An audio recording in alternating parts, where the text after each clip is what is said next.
ស្ត្រីម្នាក់បើករថយន្តមួយគ្រឿងចេញពីផ្ទះក្នុងបំណងទៅស្រោចទឹករំដោះគ្រោះនាឱកាសចូលឆ្នាំថ្មីប្រពៃណីជាតិនេះលុះពេលកំពុងបើកបរសុកស្រាប់តែរលត់ម៉ាស៊ីននៅតាមផ្លូវហើយក៏មានផ្សែងហុយចេញពីផ្នែកខាងក្រោយនៃរថយន្តចេញផ្សាយថ្ងៃទី7 ខែមេសាឆ្នាំ2025ហេតុការណ៍នេះបានកើតឡើងនៅរសៀលថ្ងៃទី06 ខែមេសាឆ្នាំ2025នៅតាមផ្លូវបេតុងស្ថិតនៅក្នុងភូមិមិត្តពាំងជ្រៃសង្កាត់ការកាប់ទី2ខណ្ឌពោធិ៍សែនជ័យរាជធានីភ្នំពេញស្ត្រីម្នាក់បានបើករថយន្ត Mazda Toyota Prius មួយគ្រឿងចេញពីផ្ទះក្នុងបំណងទៅស្រោចទឹករំដោះគ្រោះនាឱកាសចូលឆ្នាំថ្មីប្រពៃណីជាតិនេះលុះពេលកំពុងបើកបរសុកស្រាប់តែរលត់ម៉ាស៊ីននៅតាមផ្លូវ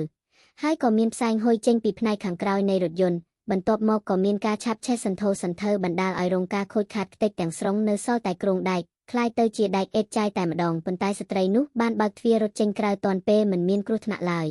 នៅមុនពេលកើតហេតុពួកគាត់បានឃើញរថយន្តមួយគ្រឿងនោះបើកបរតាមផ្លូវបេតុងខាងលើហើយខណៈកំពុងតែបើកសុកក៏ស្រាប់តែឈប់និងមានផ្សែងហុយចេញពីផ្នែកខាងក្រោយហុយត្រឡោម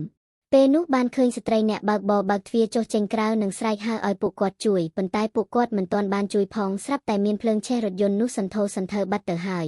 ទើបពួកគាត់នាំគ្នាផ្ដល់ព័ត៌មានដល់រថយន្តពន្លត់អគ្គិភ័យឲ្យទៅបាញ់ពន្លត់ហើយរថយន្តពន្លត់អគ្គិភ័យបានទៅដល់ជាបន្តបន្ទាប់2គ្រឿងប៉ុន្តែបាញ់ទឹកអស់មួយរថយន្តក៏លុតទៅវិញ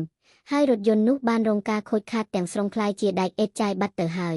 ស្ត្រីម្ចាស់រថយន្តបាននិយាយថានៅមុនពេលកើតហេតុនាងបានបើករថយន្ត Mazda Toyota Prius ស៊េរីឆ្នាំ2007មួយគ្រឿងចេញពីផ្ទះនៅក្នុងភូមិប្រៃទាសង្កាត់ចោមចៅទី3ខណ្ឌពោធិ៍សែនជ័យក្នុងបំណងទៅស្រោចទឹករំដោះគ្រោះប៉ុន្តែអត់ប្រាប់ថាទៅស្រោចទឹកនៅវត្តឬនៅគ្រួណានោះទេខណៈពេលទៅដល់ត្រង់ចំណុចកើតហេតុស្រាប់តែរលត់ម៉ាស៊ីនលែងដំណើរការទៅមុខលែងរួចហើយក៏មានផ្សែងហុយចេញពីផ្នែកខាងក្រោយហុយត្រឡោមពេលនោះនាងបានបើកទ្វារចេញស្រែកគេជួយដែរប៉ុន្តែមិនយូរប៉ុន្មានក៏ស្រាប់មានអណ្ដាតភ្លើងឆាបឆេះសន្ធោសន្ធៅខ្ទេចបែបនេះតែម្ដងដោយពុំដឹងថាបានដាល់មកពីអ្វីឡើយ